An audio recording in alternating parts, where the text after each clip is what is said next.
Yes, welcome back. Boston has entered the chat. Travis Thomas here with Kasey, Hudson. We were just talking about how the Red Sox got back on track, winning their first game against the Mets in their series, 3-1 last night. Jarren Duran went off. So the best person to bring in, someone who was calling the thing. Let's bring him in, Lenny DiNardo, who's actually up late last night for this game, burning the midnight oil. And now he's here with us this morning. Good morning, my friend. Good morning. Sorry about the appearance. You're right. It was a late night, but it was 100% worth it. I'm definitely a New Englander, a Red Sox fan. When you sleep better when the Red Sox win, and you don't sleep at all when they lose. So it's a fact. It's a fact, Lenny. What were your takeaways from that win? I thought timeliness was great. I know they haven't been playing well lately, so getting this win against a really good team in the Mets, I mean, you'll take it, right?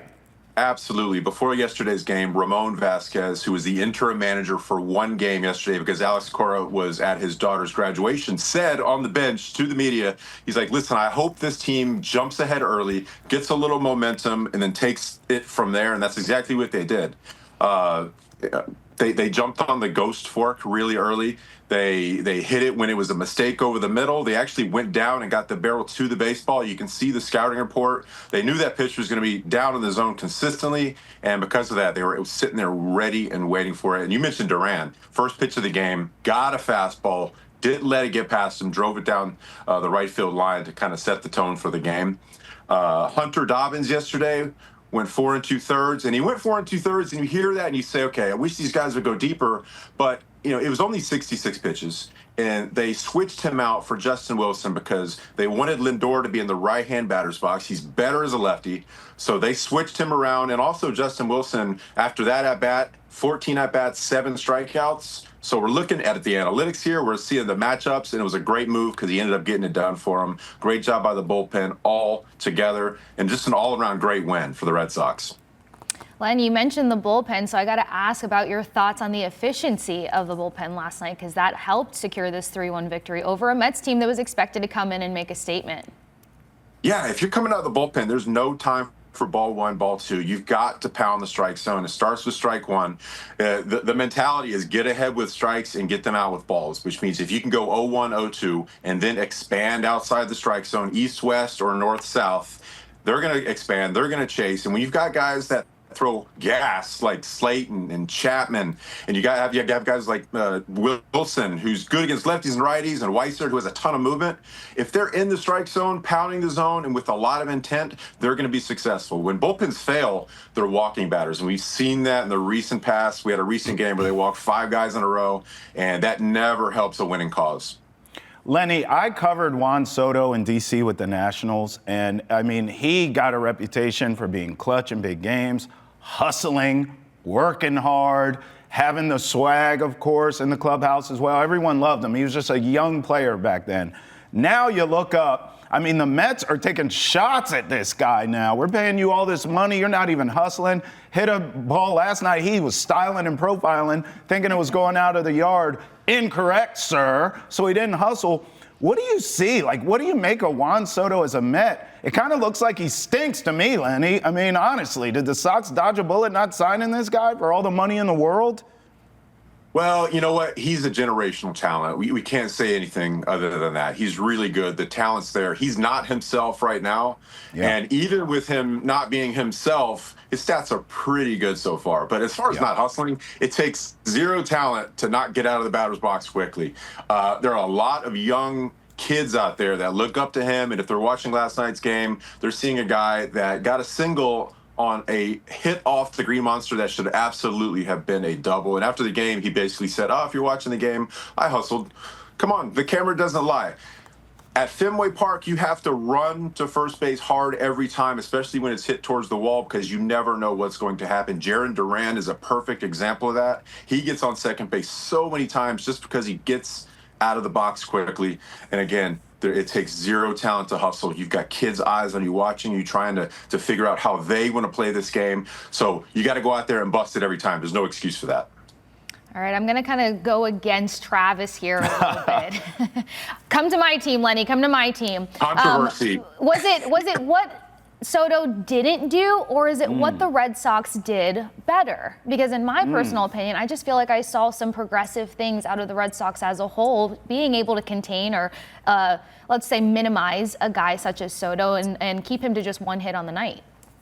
Yeah, I think the Red Sox did a good job. And I feel like when you're facing a guy like Soto, who is, he's really talented. He takes a ton of pitches outside the strike zone. This is a guy that walks a ton.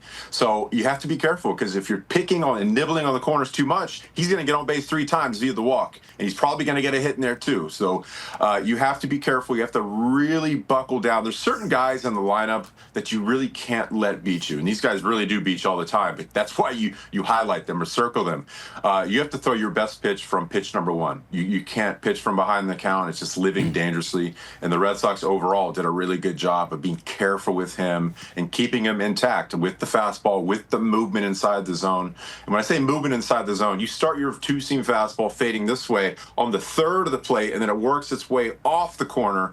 That's when you're going to be successful, because it looks like a good pitch to hit, and then it's not at the last second. When you fall into trouble is when you throw fastballs that aren't moving over the middle, and that's where he turns them around. I understand, Lenny. I would have went to her team, too. I get it. Now, let me ask you this, Lenny, because you know who's back tonight. Buehler.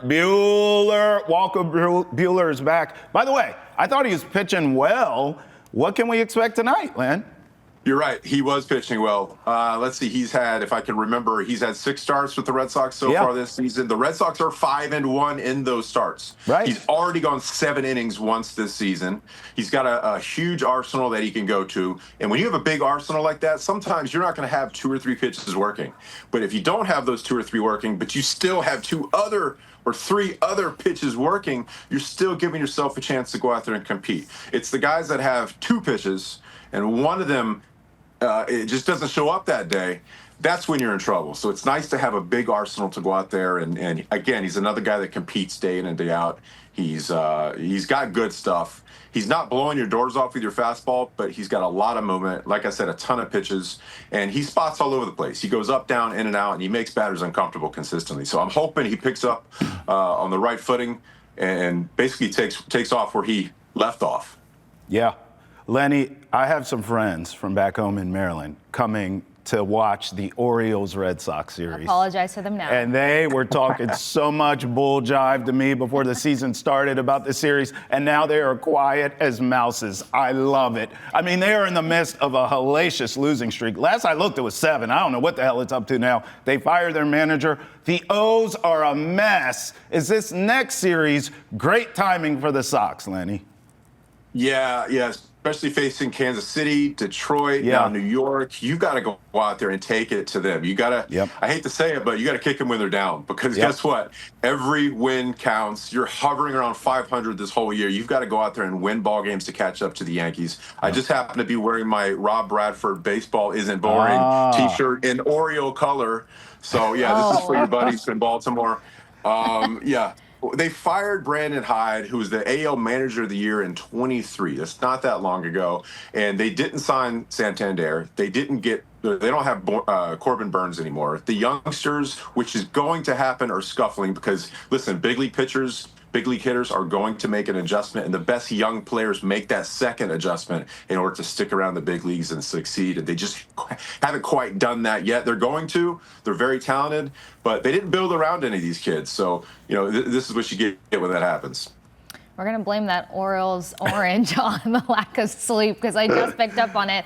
Come on, I found my Rockstar Red this morning. So I got to ask, even though we're about kicking the Orioles while they're down, you mentioned the fact that the Red Sox are just like slightly south of that 500 take. Are you feeling more optimistic as to where they can land in the AL East, with the Yankees just being the only team ahead of them currently? Yeah, I do. I mean, going into the Kansas City series, they had the easiest schedule in baseball, and they really didn't take advantage of it. But glimpses of hope like last night have happened. When they do lose, it's typically one thing fails out of three or four things that could have. There's a lot of things going right, but whether it's the bullpen on one game and everything else goes right, or whether it's not hitting with runners in scoring position with everything else going right, you've got to get on all cylinders. Everybody's got to work together to create these wins. And last night was a good example of when everything kind of went right. It was clean baseball, defensively, pitching, hitting, against a really good team. So, they can overcome the obstacles ahead. They can overcome how they've played so far this season. It's just a matter of them going out and executing on the field every day. So, again, take a page from last night. They need to go out there and play that type of baseball. And if they do, they've got an absolute shot of turning this season around. I completely agree. In fact, I'd like to extend this vision a little bit with you, Lenny, to the entire American League. Because I get the Yankees, I get the Tigers, but neither one of them look like juggernauts to me. I've been saying all year the American League feels open. Am I misreading this? In other words, if the Sox can turn this around, like all three of us think they can, and they get into the postseason, I think the American League's for the taking. It doesn't feel like there's some dominant team like the Dodgers in the National League and others. In the American League, I think it's wide open. Am I right? Do you agree with this?